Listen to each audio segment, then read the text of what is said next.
जय हिंद साथियों। मैं विवेक कुमार स्वागत करता हूं एक बार फिर से आपके अपने YouTube चैनल ज्ञान विवेक क्लासेस में। दोस्तों, आज जो हम करेंगे वो करेंगे एक नए अंदाज में इंडियन नेवी एमआर का प्रैक्टिस सेट नंबर चौथा। और ये जो बैच होगा वो होगा 2021 और 20 बैच के लिए होगा।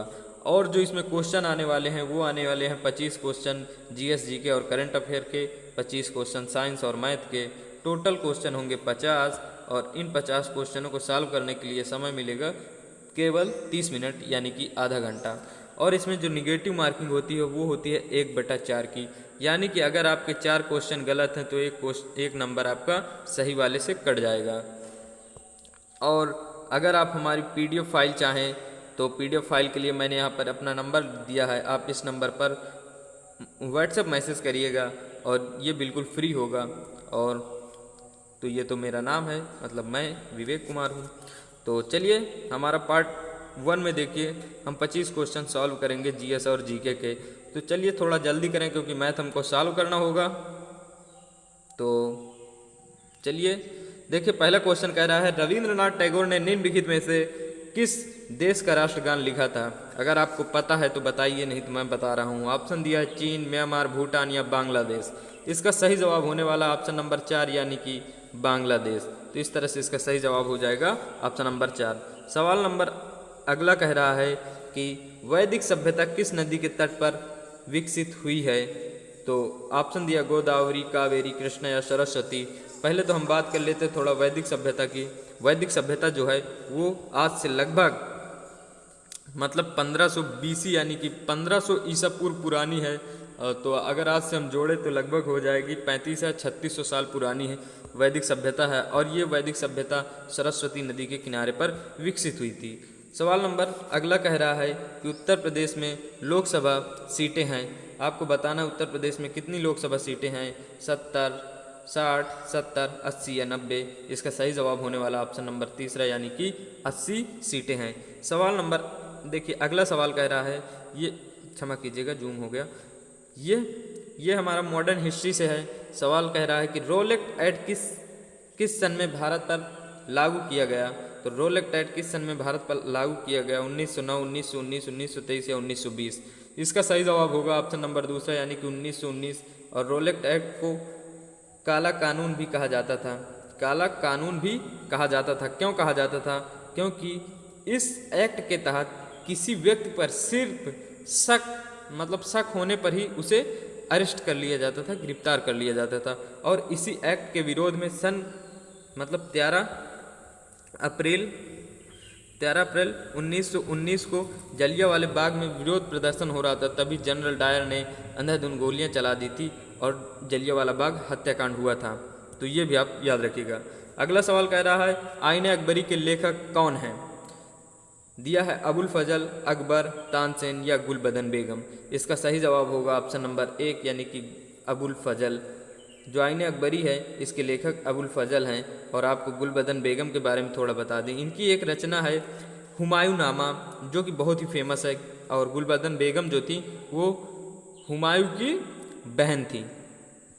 और एक बात, अगर आप प्रैक्टिस सेट नंबर तीसरा देखे हैं, अगर आप प्रैक्टिस सेट नंबर तीसरा हमारा देखें तो उसमें एक सवाल मैंने जल्दी में थोड़ा गलत बता दिया था। सवाल नंबर 18 था, उसमें पूछा गया था केवलादेव राष्ट्रीय उद्यान कहाँ है। तो मैंने एमपी बता दिया था, उसके लिए मैं क्षमा चाहूँगा। वो एमपी में नहीं है, वो राजस्थान में है। तो आप इसके लिए मैं क्षमा चाहूँगा, वो राजस्थान में है। कई दफ़ा होता क्या है कि थोड़ा हम जल्दी में होते हैं तो ध्यान से मैंने पढ़ा नहीं था या पता नहीं कैसे बोल दिया, उसके लिए मैं क्षमा चाहूँगा। सवाल नंबर 18 है, वो केवलादेव राष्ट्रीय उद्यान राजस्थान में है, आप देख लीजिएगा। सवाल नंबर अगला कह रहा है हमारा, सवाल नंबर 5 कह रहा है कि भारत के प्रथम कानून मंत्री कौन थे। ऑप्शन दिया है doctor Rajendra Prasad, doctor Sarvepalli Radhakrishnan, doctor Bhimrao Ambedkar या माउंटबेटन। जो हमारे फर्स्ट लॉ मिनिस्टर थे वो थे हमारे प्रारूप समिति के अध्यक्ष डॉक्टर भीमराव अंबेडकर, यानी कि ऑप्शन नंबर तीसरा इसका बिल्कुल सही जवाब हो जाएगा। चलिए सवाल नंबर 6 हमारा क्या कह रहा है। सवाल नंबर 6 कह रहा है कि स्वतंत्रता से पहले गोवा पर किसका शासनात्मक अधिकार था। ऑप्शन दिया पुर्तगाल, फ्रांस, स्पेन या इनमें से कोई नहीं। तो जो स्वतंत्रता से पहले गोवा पर अधिकार था वो था पुर्तगाल का, और पुर्तगाल गोवा पर कब अधिकार किए थे, तो 1998 में किए थे जब वास्को डी गामा भारत आया था। और ये पुर्तगाल को स्वतंत्र कब किए थे, तो हमारे स्वतंत्रता के बाद 1961 में इन्होंने गोवा को स्वतंत्र किया था। तो आप समझ लीजिए इतने साल तक इन्होंने गोवा पर राज किया पुर्तगालियों ने। तो इसका सही जवाब ऑप्शन नंबर 1 हो जाएगा। ये एक्स्ट्रा फैक्ट भी आपके काम आ सकते हैं, बिल्कुल आएंगे, तो आप इनको भी थोड़ा ध्यान में रखिएगा। चलिए सवाल नंबर हमारा देखिए 7 कह रहा असहयोग आंदोलन के नेता कौन थे, जवाहरलाल नेहरू, सुभाष चंद्र बोस, महात्मा गांधी या दादा भाई नौरोजी। इसका सही जवाब होने वाला ऑप्शन नंबर 3 यानी कि महात्मा गांधी जो थे असहयोग आंदोलन के नेता थे। और असहयोग आंदोलन 1920 में आरंभ किया गया था, ये भी आप याद रखिएगा। अगला सवाल कह रहा है गौतम बुद्ध का जन्म कहाँ हुआ था, दिया है लुम्बिनी, कलिंग, कुशीनगर या इनमें से कोई नहीं। तो इसका सही जवाब होगा ऑप्शन नंबर 1 यानी कि लुम्बिनी में हुआ था गौतम बुद्ध जी का जन्म। और चलिए अगला सवाल जो हमारा कह रहा महात्मा गांधी जी की हत्या कब हुई थी, 1945, 48, 50 या 1949। तो इसका सही जवाब जो होगा वो होगा ऑप्शन नंबर 2 यानी कि 1948 को गांधी जी की हत्या हुई थी। और वो डेट है 30 जनवरी 1948। आप सबको पता होगा नाथूराम गोडसे ने गांधी जी को गोली मार दी थी। सवाल नंबर 10 हमारा कह रहा है कि साइना नेहवाल किस खेल से संबंधित है। ये सवाल SSC MTS में आ चुका है। तो बैडमिंटन, क्रिकेट, हॉकी या टेनिस। तो इसका सही जवाब होगा, बताइए टेनिस होगा या हॉकी। तो बहुत सारे बच्चे कंफ्यूज होंगे, उनके लिए हम बता दूं जिसका सही जवाब होने वाला है वो होने वाला ऑप्शन नंबर 1 यानी कि बैडमिंटन जो खेल है वो साइना नेहवाल संबंधित है बैडमिंटन खेल से। सवाल नंबर 11 कह रहा हमारा निम्नलिखित में से किस सिख गुरु की धार्मिक पुस्तक है, मतलब क्षमा कीजिएगा, निम्नलिखित में से सिख धर्म की धार्मिक पुस्तक है गीता, कुरान, रामायण या गुरु ग्रंथ साहिब। तो इसका चौथा का सही जवाब होगा ऑप्शन नंबर 4 यानी कि गुरु ग्रंथ साहिब। ये जो है ये हिंदू धर्म से संबंधित है, ये हिंदू धर्म से संबंधित है और ये मुस्लिम धर्म से संबंधित है, ये भी हिंदू धर्म से संबंधित है और ये सिख धर्म से संबंधित है गुरु ग्रंथ साहिब। ये भी आप याद रखिएगा। सवाल नंबर 12 हमारा कह रहा है कि मणिपुर की राजधानी क्या है। तो आपको बताना है मणिपुर की जो राजधानी है वो है इम्फाल। यहाँ से एक क्वेश्चन आता है इसीलिए मैं डाल दिया था, आप राजधानी याद रखिएगा। कोहिमा जो है नागालैंड की राजधानी है, असम की राजधानी दिसपुर है और अरुणाचल प्रदेश की राजधानी ईटानगर है। सवाल नंबर 13 कह रहा है सिकंदर महान जो है भारत पर कब आया था। तो आपको हम बता दें सिकंदर महान जो है वो भारत पर आया था 326 BC मतलब ईसा पूर्व। BC मतलब ईसा पूर्व, इसका फुल फॉर्म होता है BC का बिफोर क्राइस्ट। ऑप्शन नंबर 4 इसका सही जवाब हो जाएगा। सवाल नंबर हमारा 14 कह रहा है कि महाभारत में अर्जुन पुत्र थे। आपको बताना है अर्जुन किसके पुत्र थे महाभारत में। ऑप्शन दिया शकुनी, पांडु, दुर्योधन या भीष्म। तो आप सबको पता होगा जो अर्जुन थे वो राजा पांडु के पुत्र थे। तो इसका सही जवाब हो जाएगा ऑप्शन नंबर 2। अगला सवाल हमारा है, देखिए ये सवाल पूछ रहा अन्ना हजारे जो हैं, अन्ना हजारे जी थे वो किस राज्य के रहने वाले थे, महाराष्ट्र, पश्चिम बंगाल, दिल्ली या हरियाणा। जल्दी से कमेंट करके बताइए, अगर नहीं पता तो मैं आपको बता देता हूँ। ऑप्शन नंबर पहला इसका सही हो जाएगा, यानी कि जो अन्ना हजारे जी थे वो थे महाराष्ट्र से। सवाल नंबर 16 जो कह रहा है और ये कह रहा है ये हमारी ऑस्कर अवार्ड विजेता फिल्म है लगान। और लगान पूछ रहा है किस खेल से संबंधित है। आपको पता होना चाहिए जो लगान है वो क्रिकेट खेल से संबंधित है। और इसके जो नेता मतलब इसके जो अभिनेता थे यानी कि हीरो वो थे आमिर खान थे। तो ये लगान जो है क्रिकेट खेल से संबंधित है। अगर कभी मूवी देखना तो देख लेना एक बार। ये देखिए मैंने अभी पिछले क्वेश्चन में इसका डिस्कस किया था कि जलियांवाला बाग हत्याकांड कब हुआ था।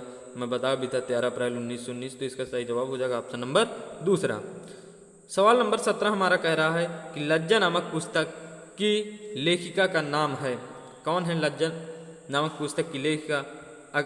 मतलब ऑप्शन दिए हैं तस्लीमा, नसरीन, तरला दलाल, बेनजीर भुट्टो या इनमें से कोई नहीं। ये बहुत ही फेमस ही बार बार पूछी जाती है, तो इसलिए इसको याद रखिएगा, कंठस्थ कर लीजिएगा। इसका सही जवाब होने वाला ऑप्शन नंबर पहला, यानी कि तस्लीमा नसरीन। सवाल नंबर 29 पूछ रहा है कि श्रीहरिकोटा किस राज्य में स्थित है? तो आपको सबको पता होना चाहिए, जो श्रीहरिकोटा है वो आंध्र प्रदेश राज्य में स्थित है, पुलिकट झील के पास। तो इसका सही जवाब हो जाएगा ऑप्शन नंबर तीसरा। सवाल नंबर 20 कह रहा है कि राष्ट्रीय रक्षा एकेडमी यानी कि नेशनल डिफेंस एकेडमी कहाँ स्थित है? तो ये जो नेशनल डिफेंस एकेडमी है वो स्थित है खड़गवासला, यानी कि ऑप्शन नंबर तीसरा जो है बिल्कुल सही हो जाएगा। खड़गवासला में स्थित है नेशनल डिफेंस एकेडमी। सवाल नंबर 20 का सही जवाब तीसरा हो जाएगा। अगला सवाल जो हमारा कह रहा है, यहाँ से भी क्वेश्चन पूछे जाते हैं और ये सब आपको कहाँ मिलेंगे पढ़ने के लिए? अगर आपके पास लूसेंट है तो आप विविध एक चैप्टर होगा उसको पढ़ लीजिएगा, सारी चीज़ वहीं पर आपको मिल जाएगी। सवाल कह रहा है उस्ताद जाकिर हुसैन किस वाद्य यंत्र से जुड़े हुए हैं? ऑप्शन दिया है तबला, सितार, संतूर या शहनाई। इसका सही जवाब हो जाएगा ऑप्शन नंबर एक, यानी कि तबला से संबंधित है हमारे जाकिर हुसैन जी, और शहनाई से संबंधित है बिस्मिल्लाह खां, और संतूर सितार इससे कौन संबंधित है? चलिए अभी याद नहीं आ रहा, बाकी बता दूंगा। तो 21 का सही जवाब हो जाएगा तबला। अगला सवाल जो कह रहा है कांदला बंदरगाह किस राज्य में स्थित है? ये एक तरह से ज्योग्राफी के सवाल है। कह रहा है गोवा, गुजरात, महाराष्ट्र या उड़ीसा। इसका सही जवाब होने वाला है गुजरात में स्थित है कांदला बंदरगाह। सवाल नंबर 23 हमारा कह रहा है श्रीनगर किस नदी के किनारे बसा है? आप सबको पता होना चाहिए, जो श्रीनगर है वो जम्मू कश्मीर की राजधानी है और ये झेलम नदी के तट पर बसा हुआ है। तो इस तरह से इसका सही जवाब ऑप्शन नंबर 1 हो जाएगा। सवाल नंबर 24 कह रहा है, ये हमारा मिडिवल हिस्ट्री यानी कि मध्यकालीन इतिहास का सवाल है। सवाल कह रहा है पानीपत का प्रथम युद्ध किसके बीच हुआ? ऑप्शन दिया गया पृथ्वीराज चौहान और मोहम्मद गौरी, बाबर और इब्राहिम लोदी, नादिर शाह और मोहम्मद शाह, इनमें से कोई नहीं। तो इसका जो सही जवाब होगा ऑप्शन नंबर दूसरा हो जाएगा, बाबर और इब्राहिम लोदी। कब हुआ था? तो ये हुआ था 1526 में, जिसमें बाबर विजयी हुआ था और इब्राहिम लोदी की हार हुई थी। यहीं से लोधी वंश समाप्त हो गया था और मुगल साम्राज्य की नींव पड़ी थी। ये हमारा जीएस का अंतिम सवाल होगा। कह रहा है कि लोकसभा सदस्यों की अधिकतम संख्या कितनी होगी? ये हमारा पॉलिटिक्स सवाल है। तो इसके जो अधिकतम संख्या होगी वो होगी 552, और अभी वर्तमान में कितनी है? तो वर्तमान में है 545। तो ये भी आप याद रखिएगा। इसका सही जवाब हो जाएगा इस क्वेश्चन का ऑप्शन नंबर 4। चलिए अब हम करेंगे पार्ट 2 यानी कि साइंस और मैथ होगा इसमें। अगर आप नए हैं तो देखिए आप ये वीडियो को लाइक अगर अच्छा लगा हो तो करिएगा, ना अच्छा लगा हो तो आप डिसलाइक भी कर सकते हैं। चैनल को अगर पहली बार हैं तो सब्सक्राइब कर लीजिएगा, और अगर अच्छा लग रहा हो तो आप अपने फ्रेंड को इसे फॉरवर्ड भी कर दीजिए, मतलब भेज दीजिएगा, शेयर भी कर दीजिएगा। लेकिन ये सब आप पढ़ने के बाद करिएगा, क्योंकि इससे आपका लाभ नहीं होगा। थोड़ा जब आप पढ़ेंगे तभी आपका कल्याण होगा, ये सबसे नहीं होगा। लेकिन कर दीजिएगा, मेरे लिए ये कर दीजिएगा भाई। चलिए कोई बात नहीं, होता है। देखिए कई दफ़ा होता है, मैं बहुत सारी वीडियो बनाता हूँ, अगर वीडियो अच्छी थोड़ा चली, ज़्यादा व्यू आए और लाइक मिले तो थोड़ा मुझे भी मोटिवेशन मिलता है कि चलिए कम से कम मैं जो बना रहा हूँ किसी के काम का तो है। अगर नहीं, अब मान लो कुछ कमी लग रही है आपको, तो आप कमेंट में बता दीजिएगा, या मैंने जो नंबर दिया उस पर आप कॉल करके भी बता सकते हैं कि भाई इसमें ये कमी है और आपको ये सुधार करने की ज़रूरत है। तो मैं ज़रूर अगली वीडियो में उसे सुधार करूँगा।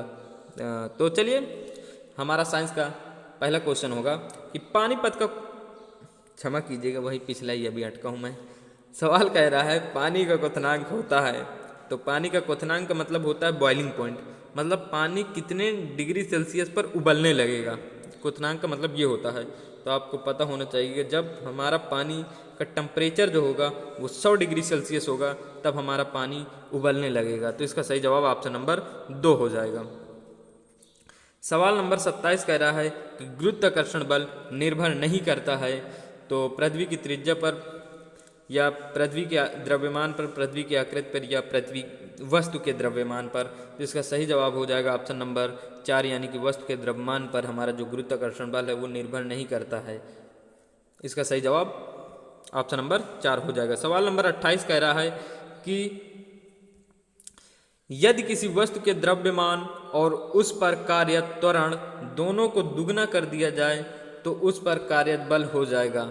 चलिए जो पहले तो बल का फार्मूला बता देता हूँ। बल का जो फार्मूला होता है F यानी कि फोर्स बराबर मास इंटू एक्सेलरेशन यानी कि द्रव्यमान गुणित त्वरण। मान लीजिए ये भी दोगुना कर दिया और जो त्वरण है उसे भी हम दोगुना कर दिया गया तो जो हमारा बल आएगा वो आएगा 4 गुना, यानी कि 2 का गुणा 2 में करेंगे तो आ जाएगा 4। तो बल जो हमारा आएगा 4 गुना आएगा। ऑप्शन नंबर 2 जो है इसका बिल्कुल सही जवाब हो जाएगा। क्षमा कीजिएगा 2 नहीं, ऑप्शन नंबर 1 बिल्कुल सही जवाब हो जाएगा। सवाल नंबर 29 हमारा कह रहा है कि रेगिस्तान में जो मृग तृष्णा जिसे मरीचिका कहते हैं किस प्रक्रिया के कारण दिखाई देती है। कह रहा है द्विअपवर्तन, अपवर्तन मतलब द्विअपवर्तन, आंतरिक परावर्तन, प्रकीर्णन या व्यतिकरण। इसका सही जवाब ऑप्शन नंबर 1 हो जाएगा। द्विअपवर्तन के कारण जो हमारा मृग तृष्णा है रेगिस्तान में वो दिखाई देता है। मृग तृष्णा का मतलब होता है जैसे कि कोई वस्तु जो अगर रेगिस्तान में दूर रखी है तो उसका जो प्रतिबिंब बनेगा मतलब वो वस्तु उल्टा हमें दिखाई देगी, उसे कहते हैं मृग तृष्णा या मरीचिका। सवाल नंबर 30 कहता है रेडियो एक्टिवता का मात्रक है दिया गया हर्ज, क्यूरी, वाट या ओल्ट। तो इसका सही जवाब हो जाएगा ऑप्शन नंबर 2 यानी कि क्यूरी।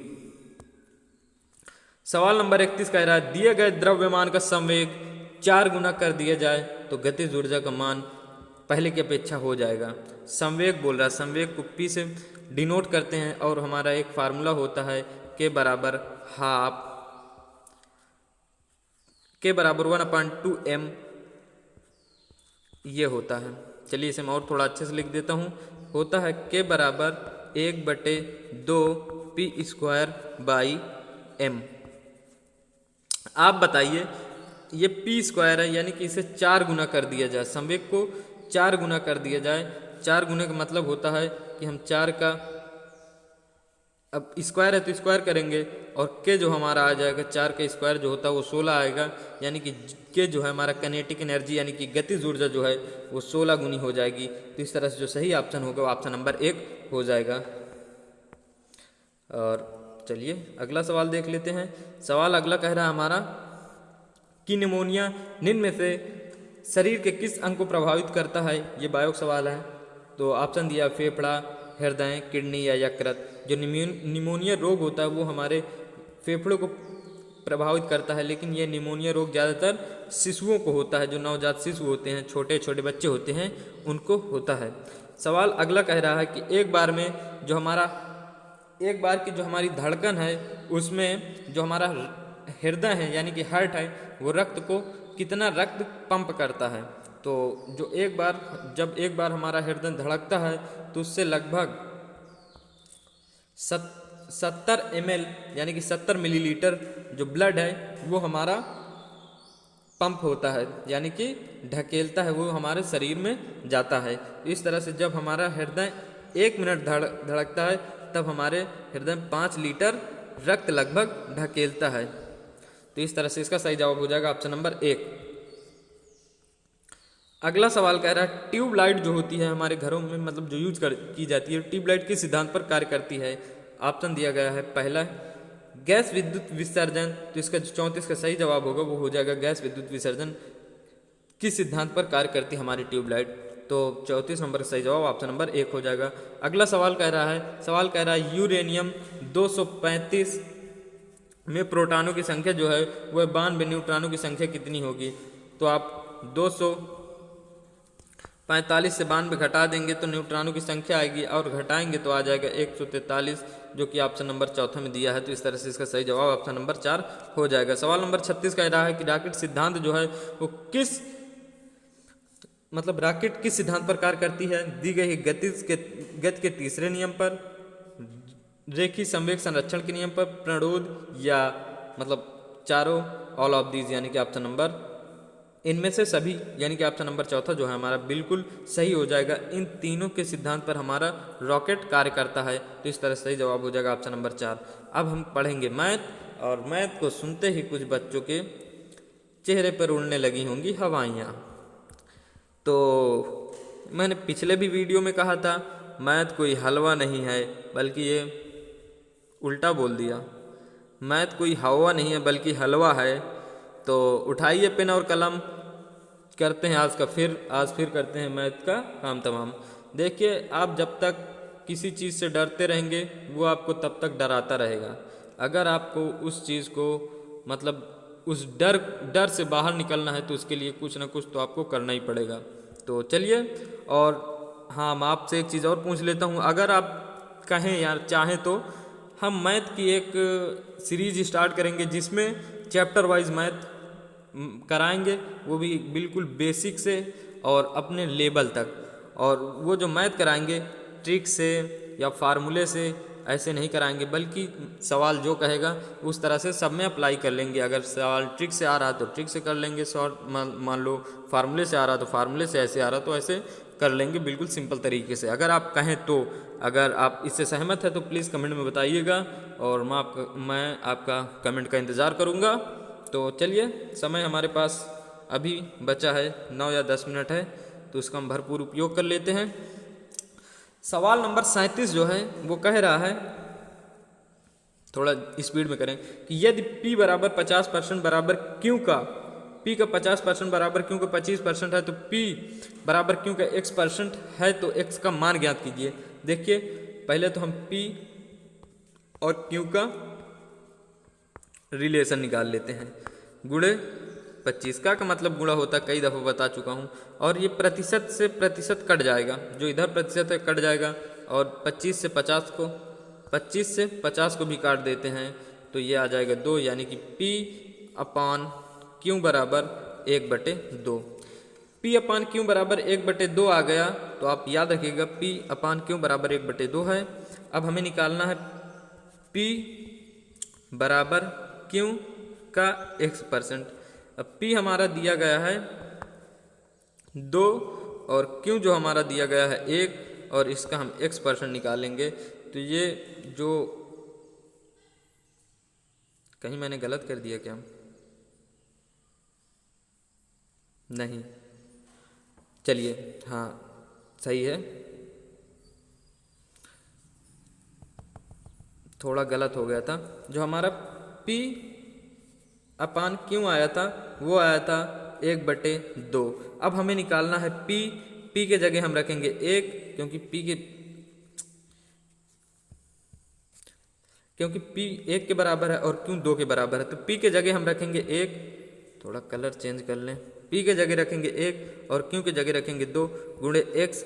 अब परसेंट है तो भाग में 100 करेंगे, और 2 से 100 को काटेंगे तो आ जाएगा 50, यानी कि X बराबर जो आएगा वो आएगा 50, जो कि हमारा ऑप्शन नंबर 3 में दिया गया है। तीसरा जो हमारा ऑप्शन है वो बिल्कुल सही हो जाएगा।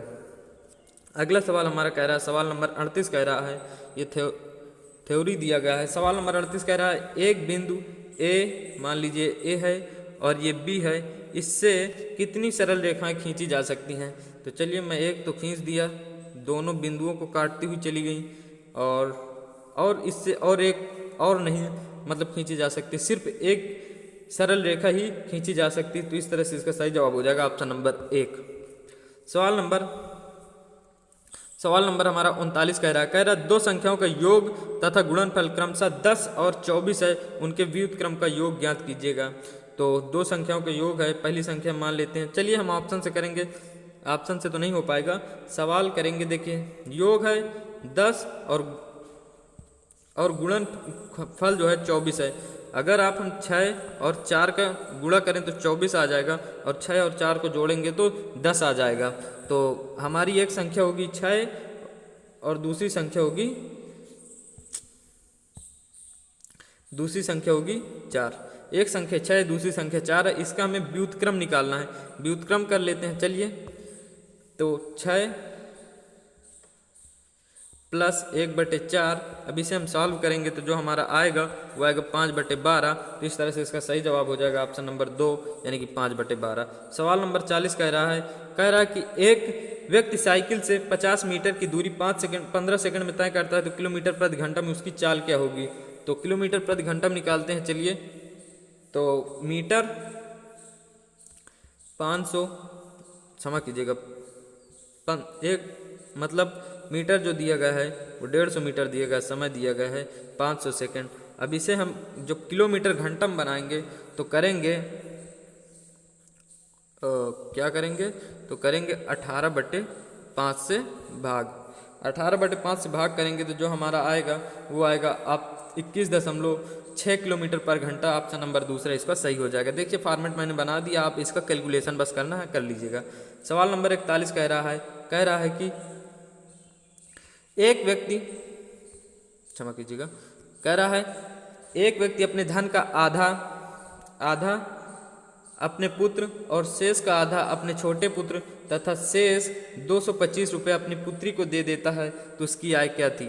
चलिए मान लेते हैं आदमी के पास 100 रुपये था, और 100 रुपये का आधा यानी कि 50 रुपये दे दिया अपने बड़े पुत्र को। अब उसके पास कितना बचा, आदमी के पास कितना बचा, 50 रुपया। 50 रुपया का फिर आधा यानी कि 25 रुपये जो दे दिया अपने छोटे पुत्र को दे दिया। अब उसके पास कितना बचा, 25, और ये 25 जो है ये 625 के बराबर है। अगर 25 जो है वो 625 के बराबर है तो चलिए यहाँ पर थोड़ा कलर दूसरा ले लें। 25 बराबर 625, तो शायद आपको ना दिख रहा होगा। 25 बराबर 625 है तो 100 बराबर क्या होगा, 100 बराबर आ जाएगा 2500। तो इसका सही जवाब हो जाएगा ऑप्शन नंबर 1।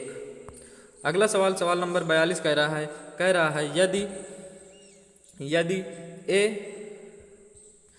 यदि a प्लस 1/a बराबर 2 हो तो a² प्लस 1/a² का मान ज्ञात कीजिएगा। अगर इसे आप सॉल्व करोगे तो सॉल्व करने पर जो हमारा a² मतलब a² प्लस 1/a² का मान आएगा वो आएगा ऑप्शन नंबर तीसरा यानी कि 2 आ जाएगा। आप सॉल्व कर लीजिएगा, करना कुछ नहीं है, आप इसका वर्क करिए और इसका वर्क करिए, करने के बाद कैलकुलेशन कर लीजिएगा, सिंपल आ जाएगा। ऑप्शन नंबर 2, ऑप्शन नंबर मतलब आंसर 2 आ जाएगा।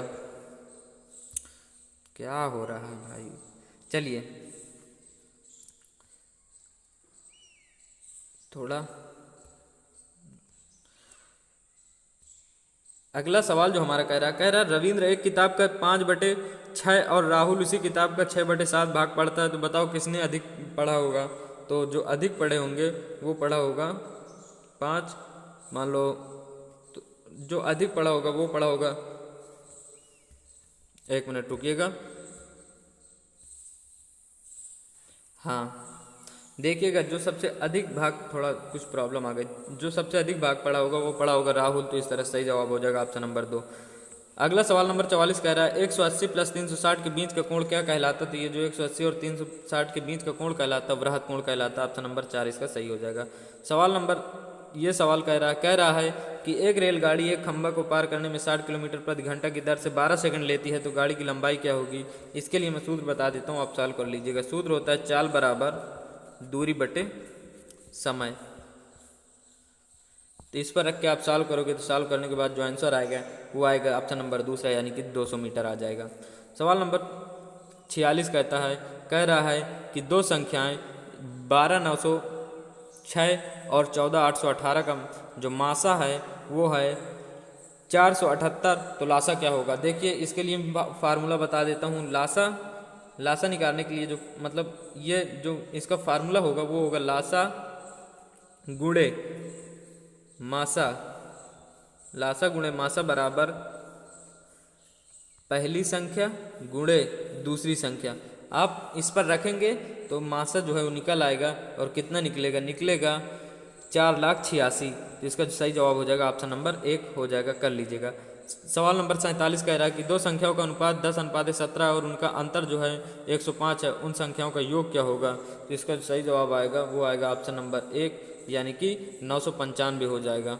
सवाल कैसे करेंगे, तो 10 और जोड़ के मतलब हाँ आप कैसे, 1 मिनट रुकिएगा, देखिएगा करिएगा, आप ऐसे करिएगा। देखिए हमें अंतर दिया है, अंतर मतलब होता है इनका घटाना। तो 10 और 7, 10 को 7 से घटाएंगे 3 आएगा, 3 बराबर जो दिया है वो दिया है 105, और हमें इनका योग बताना है। 10 और 7 को जोड़ेंगे तो 17 आएगा, 17 बराबर कितना आएगा, अगर 3 बराबर 105 आएगा, 17 बराबर आएगा 995। सही जवाब हो जाएगा ऑप्शन नंबर 1। सवाल नंबर 48 कह रहा है हमें क्यूब बताना है। 2,16,000 का क्यूब बताएंगे तो जो 2,16,000 का क्यूब जो होगा वो होगा 60, यानी कि ऑप्शन नंबर 2 जो है बिल्कुल सही हो जाएगा। देखिए सवाल नंबर 49 कह रहा है कि एक विद्यार्थी 20 अंक लाता है और 60 अंकों से फेल हो जाता है, दूसरा 15 अंक लाता है और 120 अंकों से फेल हो जाता है, तो कुल अंक कितने थे। देखिए एक 20% लाया और 60 अंकों से फेल हो गया, एक 15% लाया और 120 अंकों से फेल हो गया, यानी जो 5% है वो 60 के बराबर है, मतलब 5% जो है वो 60 के बराबर है। अगर 100% किसके बराबर होगा, तो 100% होगा 1200 के बराबर। तो इसका सही जवाब ऑप्शन नंबर 2 हो जाएगा। अगला सवाल जो कह रहा है, अगला सवाल कह रहा है कि एक चुनाव में एक उम्मीदवार 52% मत प्राप्त किया और दूसरे को 60 मतों से पराजित कर दिया, तो कुल मत कितने थे आप बताइए। एक 52, चलिए थोड़ा समय कम है, एक 52 प्राप्त करता है तो दूसरा कितना प्राप्त करेगा 48 करेगा, इनके बीच का अंतर कितना आएगा, 4 आएगा, 4 बराबर दिया गया 60, तो 100 बराबर कितना आ जाएगा, 100 बराबर हमारा आ जाएगा 1500, 100% बराबर हमारा आ जाएगा 1500। तो सही जवाब हो जाएगा ऑप्शन नंबर 1। देखिए मेरी जहाँ तक कोशिश रही मैंने सॉल्व करा दिया है, अगर आप किसी क्वेश्चन में अटकते हैं तो उसका स्क्रीनशॉट मेरे पास भेज दीजिएगा, मैं आपको सलूशन दे दूंगा। एक सवाल आपके लिए है, आप कमेंट बॉक्स में ज़रूर बताइएगा कि विश्व का सबसे बड़ा महासागर कहाँ है। प्रशांत महासागर है, कौन सा, मतलब प्रशांत महासागर, हिंद महासागर, अरब सागर या अटलांटिक महासागर। और एक चीज़ और आपकी सुविधा के लिए मैं बता दूं कि जो हमारा एक व्हाट्सएप ग्रुप है और एक फेसबुक ग्रुप है, दोनों के लिंक डिस्क्रिप्शन बॉक्स में है, अगर आप इनसे जुड़ना चाहते तो जुड़ लीजिएगा। मतलब लिंक पर क्लिक करके आप जुड़ सकते हैं। और मैं बता दूं इसके फ़ायदे क्या हैं कि जो इस पर डेली PDF, नेवी MR के लिए डेली PDF आती है। तो चलिए वीडियो में अंत तक बने रहने के लिए धन्यवाद। अगर वीडियो अच्छी लगी हो तो प्लीज़ लाइक कर दीजिएगा और अपने दोस्तों के पास शेयर भी कर दीजिएगा। हाँ, अगर आप चैनल पर नए हैं तो चैनल को सब्सक्राइब करके बेल आइकन भी प्रेस कर लीजिएगा। वीडियो में अंत तक बने रहने के लिए धन्यवाद।